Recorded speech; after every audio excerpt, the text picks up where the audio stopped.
untuk menjadi dalang dalam pagelaran wayang yang harus dilakukan di salah satu makam. Hai, balik lagi sama aku Rena di sini. Ya nggak pakai serem, tapi aku akan cerita yang serem-serem. Oke teman-teman, kali ini aku akan membawakan salah satu kisah yang menurut aku ini udah legenda banget ya. Jadi ini adalah salah satu kesenian tradisional yang dari dulu udah berumur ribuan tahun sampai sekarang masih dipakai dan masih dipertahankan. Kesenian itu nggak lain dan gak bukan adalah wayang. Jadi kesenian wayang ini sebenarnya adalah kesenian atau tradisi Jawa yang dari dulu udah ada. Kebudayaan asli Indonesia ini udah ada sejak tahun 1500 Masehi dan udah berumur ribuan tahun. Bayangin aja 1500 Masehi loh, itu udah lama banget kok. Kalau kalian masih belum paham, kalian bisa googling tentang Masehi ya, berapa lama itu. Ada penemuan wayang yang udah berumur ribuan tahun, yakni katanya wayang itu udah ditemukan, udah ada pada abad ke-2 Masehi. Penelitian juga mengatakan kalau sebenarnya wayang ini tuh udah ada dari zaman dulu, dan pertama kali wayang ini dibuat menggunakan rumput, dimana rumput itu akan diikat sehingga bisa membentuk perumpamaan seperti seorang manusia. Wayang sendiri itu berkembang dengan banyak sekali kisah-kisah menarik yang dibawakan di dalam pelakonan wayang sendiri, sehingga membuat masyarakat meminati kesenian yang satu ini sampai sekarang. Tujuan diadakannya pertunjukan wayang sendiri ini sebenarnya adalah untuk membuat kita bisa melihat dan mengetahui gimana sih keadaan dan cerita-cerita nenek moyang kita pada zaman dahulu. Lalu dulu dikatakan juga kalau Sunan Kalijogo menggunakan wayang dan menambahkan beberapa instrumen seperti gamelan untuk mengiringi pertunjukan wayang, sehingga pertunjukan ini menjadi semakin menarik dan diminati oleh banyak masyarakat pada waktu itu. Nah, jika kalian pernah menonton wayang nih, kalian semua pasti udah tahu dong kalau kita menonton wayang itu sebenarnya wayang itu ditonton dari balik layar. Jadi sang dalang akan berada di balik layar dan kita melihat dari sisi layar satunya, sehingga pertunjukan itu terlihat seperti pertunjukan bayangan yang sangat menarik. Karena pada perspektifnya sebenarnya bayangan ini menunjukkan cerminan atau bayangan dari sifat-sifat manusia yang ada sekarang ini, baik itu adalah sifat yang baik maupun sifat yang buruk. Selain menggambarkan cerita tentang kehidupan manusia yang ada di bumi, wayang sendiri juga menceritakan beberapa lakon yang menggambarkan alam-alam gaib dan alam kayangan di mana tempat hidup para dewa-dewa. Biasanya dalam pagelaran wayang seperti yang kita tahu sampai sekarang, kalau wayang-wayang itu biasanya akan disusun rapi menjadi dua dan tertancap di sebuah batang pohon pisang dan menghadap ke kelir. Jajaran wayang yang dibagi menjadi dua ini biasanya akan dibagi di sebelah kanan dan di sebelah kiri sang dalang. Di sebelah kiri dalang itu adalah kesatria-kesatria pembela kebenaran dan juga bijak. Sedangkan di sebelah kanan dalang adalah tokoh-tokoh wayang angkara murka, atau biasanya kalau dalam sinetron itu bisa disebut dengan tokoh antagonis, tokoh yang jahat. Nah, kenapa nih yang baik justru di sebelah kiri dan yang jahat justru malah di sebelah kanan? Karena kan kita nonton wayang itu kan dari balik layar, dari bayangan aja. Jadi kalau dilihat dari sisi kita, justru yang baik itu ada di sebelah kanan dan yang jahat ada di sebelah kiri kita. Namun sekarang ini udah banyak banget orang yang justru lebih suka menonton wayang itu dari depan alias dari belakang sang dalang. Ini memang terjadi karena sebagian orang mungkin lebih tertarik ya dengan apa sih yang akan dilakukan oleh si dalang. Jadi mereka akan lebih tertarik dengan gimana cara dalang melakonkan wayang itu, melihat beberapa kru gamelan yang memainkan alat musik, dan melihat beberapa sinden-sinden cantik yang mengalunkan lagu untuk mengiringi pertunjukan wayang. Sekarang juga udah banyak banget ya, seperti yang kita tahu, nggak cuma ada kru wayang aja, nggak cuma ada sinden, dalang, namun sekarang udah ada juga beberapa komedian-komedian yang masuk ke dalam pagelaran wayang ini dan menghibur dalam lakon wayang juga. Pertunjukan wayang seperti yang kita tahu itu memiliki persiapan yang sangat panjang teman-teman. Jadi nggak cuma langsung kita tahu kalau pertunjukan wayang itu tiba-tiba ada, namun ada beberapa hal-hal yang perlu disiapkan dalam pertunjukan wayang itu sendiri. Lamanya untuk melakukan pagelaran wayang ini biasanya memang terjadi karena ada adat istiadat dan tradisi tertentu yang harus dilakoni sebelum mengadakan pagelaran wayang. Dan dalam wayang sendiri itu ada banyak sekali pantangan-pantangan yang tidak boleh dilakukan. Misalnya dalam sebuah pagelaran wayang yang diadakan untuk acara pernikahan, itu sangat amat dipantang melakukan pembawaan lakon Bratayuda dalam wayang. Karena diyakini kalau lakon ini nanti akan membawa keterpurukan ekonomi, kesehatan, dan keselamatan. Jenis-jenis wayang sendiri itu ada banyak sebenarnya. Ada wayang kulit, ada wayang golek, ada wayang orang, ada wayang rumput, ada wayang motekar, dan banyak banget. Buat kalian yang punya di daerah kalian cerita-cerita tentang beberapa jenis wayang, kalian bisa komen di bawah. Lazimnya dalam sebuah pertunjukan wayang ini memang udah lazim banget, jadi memang beberapa orang harus melakukan beberapa ritual, seperti salah satunya adalah orang yang menyewa pertunjukan wayang, perangkat-perangkat desa setempat yang terkait, dan juga dalang. Ini yang paling penting nih. Jadi mereka akan melakukan ritual-ritual sebelum melakukan pertunjukan wayang. Nah, sementara itu ada juga di beberapa daerah yang melakukan ritual ini, atau mungkin sampai sekarang masih banyak sekali ya. Jadi sebelum melakukan yang namanya pertunjukan wayang, mereka itu harus menyiapkan beberapa sesajen. Nah, sesajen-sesajen ini mungkin di setiap daerah juga berbeda. Nah, contoh dari sesajen ini adalah harus disiapkannya kembang telon, air kembang, kelapa tua, pisang gaji, telur ayam kampung, kemenyan, dan dupa. Nah, sementara sebelum pertunjukan ini biasanya juga akan dilakukan selamatan kecil-kecilan dengan menggunakan sajian berupa sego golong, urap-urap, tempe tahu yang sudah dibumbu, opor, dan juga ada ayam. Nah, namun ini juga di beberapa daerah mungkin agak berbeda juga. Apa aja yang perlu disiapkan mungkin juga nggak sama. Ritual apa aja yang harus disiapkan setiap daerah juga berbeda-beda. Jadi buat kalian yang punya ritual-ritual wayang, yang tahu tentang ritual-ritual wayang di daerah kalian, kalian wajib komen di bawah. Oke, aku akan menceritakan cerita-cerita misteri yang mungkin udah ditunggu-tunggu banget nih di segmen ini. Aku akan menceritakan cerita-cerita misteri yang ada dalam wayang. Ada beberapa wayang-wayang di Indonesia ini yang mengandung cerita-cerita mistis di baliknya. Ada kejadian-kejadian aneh yang terjadi, dan ada juga kisah-kisah misteri yang sampai sekarang masih belum terpecahkan. Apa itu? Oke, kita langsung bahas.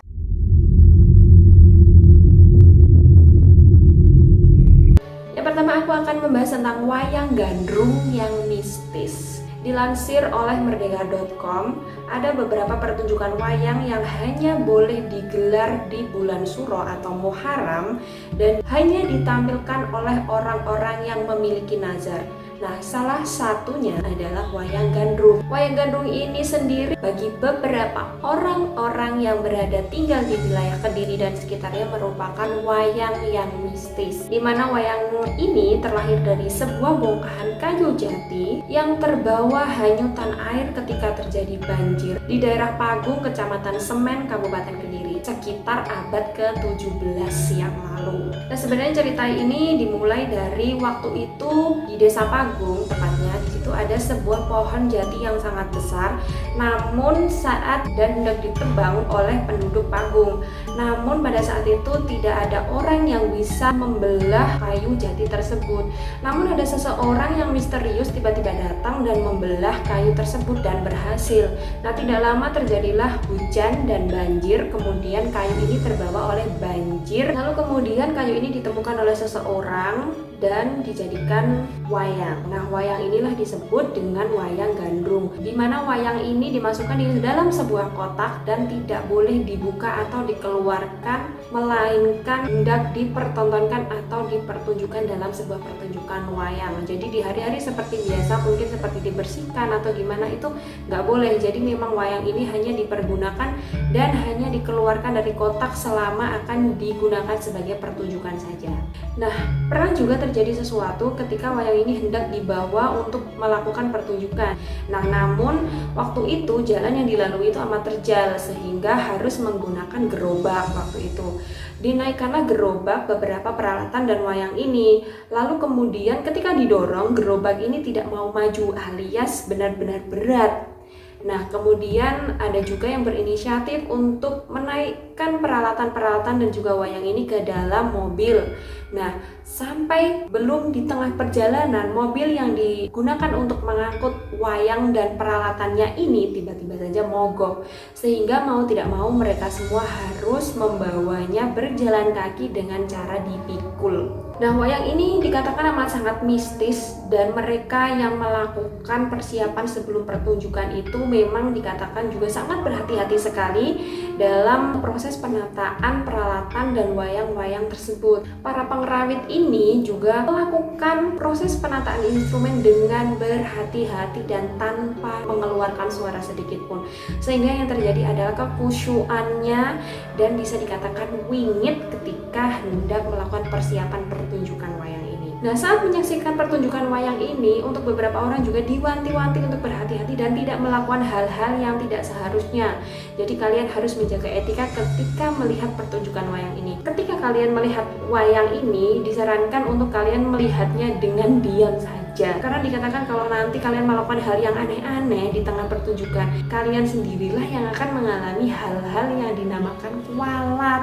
Jadi banyak sekali yang sudah terkena imbas daripada kualat ini sendiri karena memang sebelumnya itu sudah diperingatkan, namun mungkin mereka bandel sehingga mereka merasakan sendiri konsekuensinya.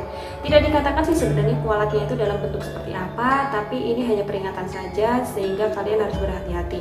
Ya, namanya juga pertunjukan biasanya juga dilakukan secara mistis ya, menghormati istilahnya ya, menghormati acara ini berlangsung, menyaksikan dengan hikmat gitu ya, supaya kalian tuh juga bisa tahu sebenarnya jalan ceritanya itu seperti apa gitu. Sebenarnya ini ceritanya menarik sekali. Aku sendiri tuh mau menjelaskan itu panjang banget, jadi ceritanya ini sangat menarik, apalagi kalau buat kalian teman-teman Kediri yang belum tahu, masa kalian nggak tahu sih, ini cerita ini tuh udah santer banget. Maksudnya wayang gandrung ini sebenarnya udah terkenal banget di Kediri. Sebenarnya aku mau membahas tentang topik wayang ini tuh, aku pengen banget bahas khusus wayang ini, tapi aku masih belum tahu kapan aku bisa bahas tentang wayang gandrung ini ya. Semoga kalian bisa mendukung aku dengan cara komen di bawah, nanti aku akan mewujudkan pembahasan yang satu ini. Oke, next. Wayang misterius di makam Bantul. Nah, oke teman-teman, aku akan membahas cerita yang satu ini. Cerita ini tuh terjadi di Dusun Kintelan, Sumbermulyo, Bantul. Nah, cerita ini bermula dari waktu itu kepala dusun desa Kintelan sendiri yang bernama Bapak Triyono. Beliau menceritakan kalau suatu hari beliau didatangi oleh seorang dalang. Nah, dalang itu bernama Sumardi Wisnu Aji alias disingkat dengan nama Dalang Kenji. Nah, Pak Dalang ini tiba-tiba mendatangi Bapak Triyono, lalu beliau meminta izin kepada Bapak Triyono untuk mengadakan pagelaran wayang di salah satu makam di desa Kintelan. Ketika itu Bapak Triyono otomatis langsung bingung dong. Kok maksudnya kok tiba-tiba ingin mengadakan pertunjukan wayang di sana? Nah, padahal Bapak Triyono sendiri selaku kepala dusun itu pertama tidak mengenal Bapak Kenji ini, dan kedua juga baru bertemu. Lalu yang ketiga itu yang paling mencengangkan adalah tiba-tiba beliau meminta untuk mengadakan pagelaran wayang, padahal di desa itu sebelumnya tidak ada rencana sama sekali untuk mengadakan pagelaran wayang. Dan memang untuk apa? Biasanya kan pagelaran wayang kan dilakukan untuk seperti perayaan bersih desa atau apa. Nah, ini tuh sama sekali nggak ada rencana seperti itu. Tapi tiba-tiba si sang dalang ini tuh datang kepada Bapak Triyono untuk meminta izin menjadi dalang dalam pagelaran wayang yang harus dilakukan di salah satu makam, yaitu di makam Kintelan. Nah, ketika meminta izin kepada Bapak Triyono ini, Bapak Dalang si Pak Kenji ini, jadi beliau juga menuturkan alasannya kenapa ingin mendalang di desa Kintelan ini. Nah, beliau mengatakan ketika beliau melakukan salah satu ritual yang dinamakan tirakat. Beliau ini tirakat di dalam gua Cerme selama 3 hari. Lalu kemudian beliau merasa didatangi oleh sesosok putih yang meminta beliau untuk mendalang di salah satu desa yang merupakan desa Kintelan. Nah, di desa Kintelan ini beliau juga harus melakukan yang namanya pertunjukan wayangnya di salah satu joglo yang berada di makam desa tersebut. Tidak hanya itu, katanya Bapak Dalang ini juga mengaku kalau tidak cuma sekali didatangi oleh sosok putih ini, melainkan 2 kali. Nah, kedua kalinya didatangi oleh sosok putih ini, Bapak Kenji diberitahu bahwa Bapak Kenji harus melakukan yang namanya pertunjukan wayang dan harus didalangi oleh beliau. Kemudian beliau ini harus melakukan pertunjukan itu di malam Jumat Pon dan harus membawakan cerita dengan judul Wahyu Sri Mulih. Nah, setelah mendapatkan izin dari Bapak Triyono dan kemudian mengurus beberapa peralatan, panggung, mengurus beberapa perizinan ke Kapolsek juga, akhirnya Bapak Kenji waktu itu berhasil melakukan pertunjukan wayang di tempat tersebut. Sebenarnya Bapak Triyono ini masih ragu juga apakah benar-benar Bapak Kenji ini akan melakukan pertunjukan wayang di tempat tersebut dan di hari itu. Namun yang terjadi memang benar. Jadi sehari sebelum persiapan itu, beliau sendiri mengajukan pemberitahuan kegiatan ke Polsek Bambang Lipurno pada waktu itu, dan akhirnya memang terjadilah yang namanya pertunjukan wayang tersebut. Pertunjukan wayang itu sangat unik ya sebenarnya, di mana pertunjukan wayang itu tidak diumumkan. Bapak Triyono sendiri itu mengaku kalau pertunjukan wayang itu tidak diumumkan karena memang kejadiannya waktu itu yang sangat mendadak, di mana Bapak Kenji meminta tiba-tiba dilakukan pertunjukan wayang di tempat tersebut di hari tersebut dan mendadak. Kan biasanya kalau kita ada pertunjukan wayang itu di desa itu ya beberapa hari atau 1 minggu sebelumnya itu udah santer banget, jadi udah ada pengumuman tuh, gempar banget. Jadi kayak orang-orang tuh udah persiapan lah, ada orang yang jualan atau orang yang mempersiapkan apa, itu kan banyak banget. Nah ini tuh mendadak sekali. Nah katanya juga makam Kintelan ini tuh berada di RT 5 di dusun tersebut. Nah jadi untuk RT-RT yang lain, RT 1, RT 2, RT 3 itu semuanya nggak ada yang tahu. Jadi nggak ada yang diberitahu dan nggak ada yang dikasih pengumuman sebenarnya. Namun yang terjadi pada malam itu luar biasa, banyak banget yang nonton. Katanya tuh sampai ribuan juga loh yang nonton. Bahkan ada yang nonton tuh sampai ada di kuburan-kuburannya itu. Pertunjukan ini dimulai dari jam 8 malam sampai jam 3 subuh. Dan katanya sampai jam 3 subuh sampai pertunjukan itu selesai, mereka yang menonton itu sangat banyak. Kan biasanya kalau pertunjukan wayang itu kan dari rame-rame tuh banyak dulu kan sorenya gitu, terus nanti menjelang pagi-pagi tuh kayaknya udah agak sedikit gitu. Aku aja tuh sendiri kalau nonton wayang itu tuh lebih ke excited tuh waktu sorenya, sebelum pertunjukan wayangnya itu ada, sebelum pertunjukan wayangnya itu dimulai. Ya namanya aku kan kurang menarik ya, karena aku tuh sebenarnya kurang jadi pecinta wayang, karena memang pertunjukannya itu loh yang terlalu malam, dari jam 8 sampai jam 3 pagi, terus nonton pertunjukan yang sekian lama sampai pagi itu yang membuat orang tuh kadang malas ya. Apalagi buat aku, dulu tuh aku anak kecil, jadi aku tuh datang ke pertunjukan wayang ya udah cuman sore aja, lihat-lihat pedagang, beli-beli makanan, terus pulang, udah gitu aja. Tapi anehnya di desa ini tuh gitu, jadi sampai pagi tuh masih ada ribuan orang yang nonton, bayangin. Nah, karena hal inilah yang membuat para warga di situ itu menjuluki pertunjukan wayang ini dengan nama Wayang Tiban.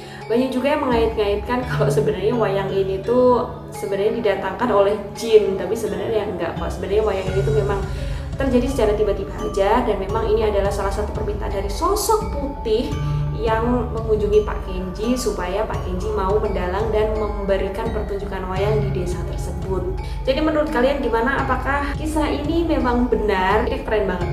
Dan seperti ini ya, ini kan merupakan cerita yang harus dilakukan oleh si dalangnya melalui sosok putih yang mendatangi beliau.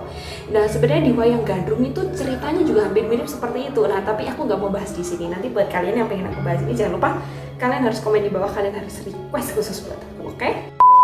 Oke, ini aku akan menceritakan salah satu kisah. Ini adalah tragedi yang sangat menyedihkan sebenarnya, yaitu tragedi tewasnya seluruh kru wayang di Gunung Telomoyo.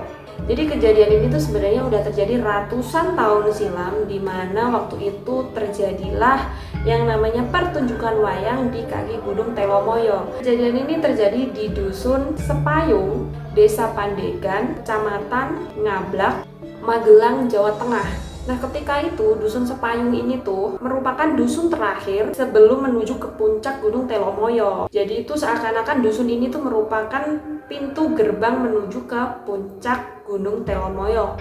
Gak tahu persisnya ini kapan, karena cerita ini tuh udah turun-temurun diceritakan oleh para sesepuh desa Sepayung. Nah ceritanya saat itu ada sebuah pertunjukan wayang yang diadakan di Gunung Telomoyo. Pertunjukan wayang itu dipentaskan di malam hari yang dingin. Nah di tengah-tengah pentas tiba-tiba entah dari mana ada angin kencang yang berhembus. Angin kencang yang berhembus itu lalu kemudian merobohkan pohon-pohon dan beberapa pohon menimpa panggung utama pertunjukan wayang tersebut. Panggung wayang yang rubuh akhirnya menimpa semua kru wayang yang berada di situ dan mereka semuanya meninggal dunia.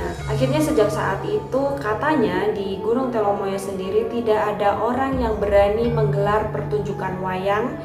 Kok jangankan pertunjukan wayang, katanya di sana mereka juga tidak berani walau hanya sekedar membunyikan alunan-alunan gamelan. Ada satu bukti otentik yang katanya berada di Gunung Telomoyo ini yang merupakan itu adalah sebuah makam yang kuno dan makamnya banyak sekali dan dipercaya itu adalah makam dari para kru wayang yang telah meninggal dalam kejadian tersebut. Setelah kejadian itulah akhirnya dusun tersebut yang awalnya bernama Dusun Sepayung akhirnya sekarang diganti nama menjadi Dusun Dalangan. Nah, itu tadi adalah salah satu cerita yang ini sebenarnya adalah merupakan tragedi dan masih belum tahu juga kenapa bisa terjadi hal seperti itu ya. Biasanya kalau yang aku tahu ya, kalau di suatu wilayah itu memang ada beberapa tempat yang tidak boleh diadakan pertunjukan wayang. Nah, ada juga itu beberapa desa di dekat desa aku juga waktu itu dulu aku juga diberitahu oleh kakek aku waktu itu. Jadi memang ada beberapa desa yang tidak boleh menggelar pertunjukan wayang. Jadi pertunjukan wayang itu tidak boleh digelar di situ. Kok jangankan pertunjukan wayang.